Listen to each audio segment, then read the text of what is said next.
काल यानी कि मौत का पैगाम। मनुष्य और काल के बीच में हुई चार महत्वपूर्ण बातें जो आपको जानना अति आवश्यक है।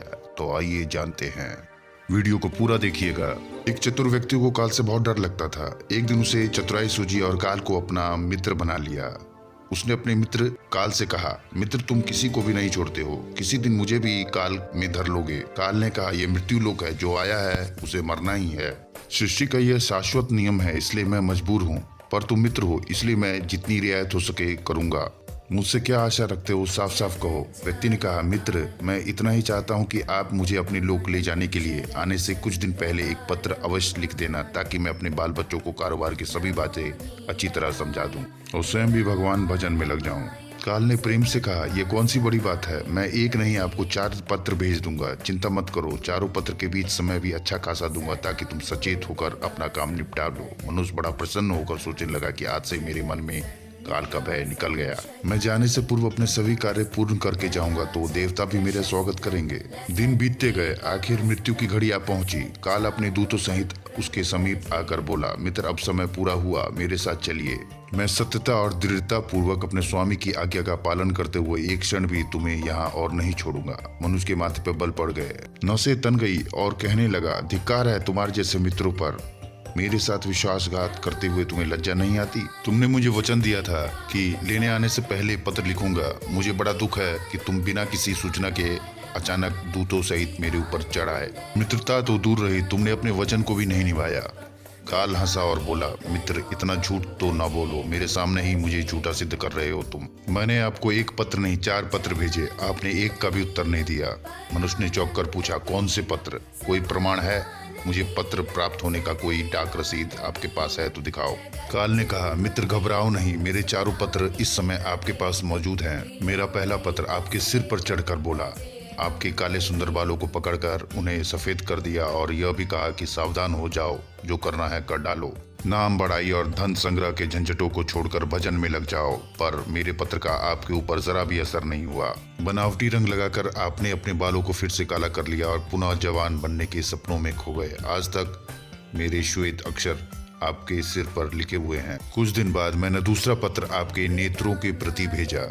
नेत्रों की ज्योति मंद होने लगी, फिर भी आंखों में मोटा शीशा चढ़ाकर आप जगत को देखने का प्रयत्न करने लगे।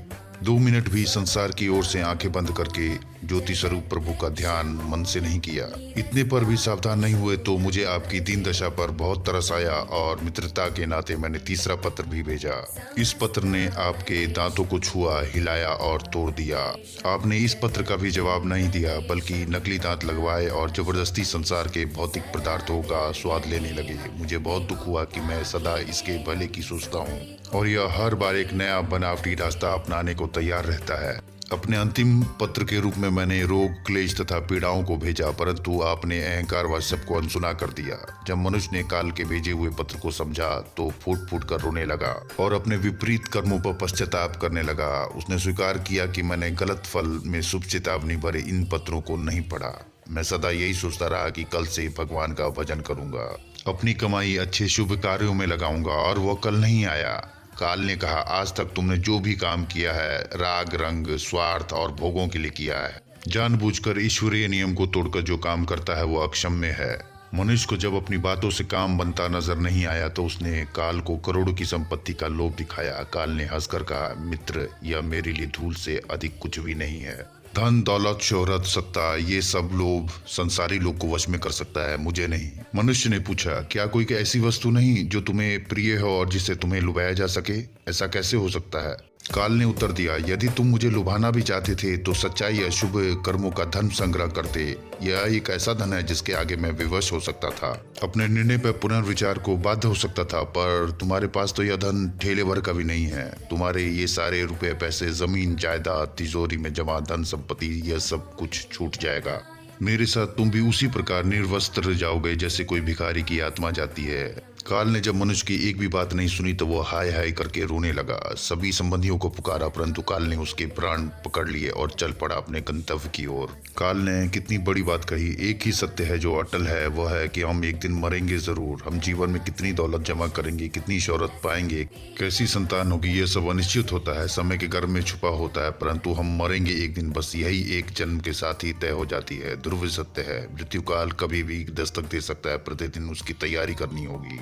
समय के साथ उम्र की निशानियों को देखकर तो कम से कम हम प्रभु परमेश्वर की याद में रहने का अभ्यास करना चाहिए। और अभी तो कलयुग का अंतिम समय है। इसमें तो हर एक को, चाहे छोटा हो या बड़ा, सबों को प्रभु परमेश्वर की याद में रहकर ही कर्म करने हैं। आशा करता हूँ कि आपको ये छोटी सी शिक्षाप्रद कहानी काल यानी कि मौत का पैगाम अच्छी लगी होगी। अगर लगी है तो प्लीज हमारे चैनल को सब्सक्राइब और हमारे वीडियो को लाइक जरूर करें। मिलते हैं किसी दूसरे बेहतरीन कहानी में। तब तक के लिए आप अपना और अपने परिजनों का ख्याल रखें। धन्यवाद। आपका प्यार, आपका आभार।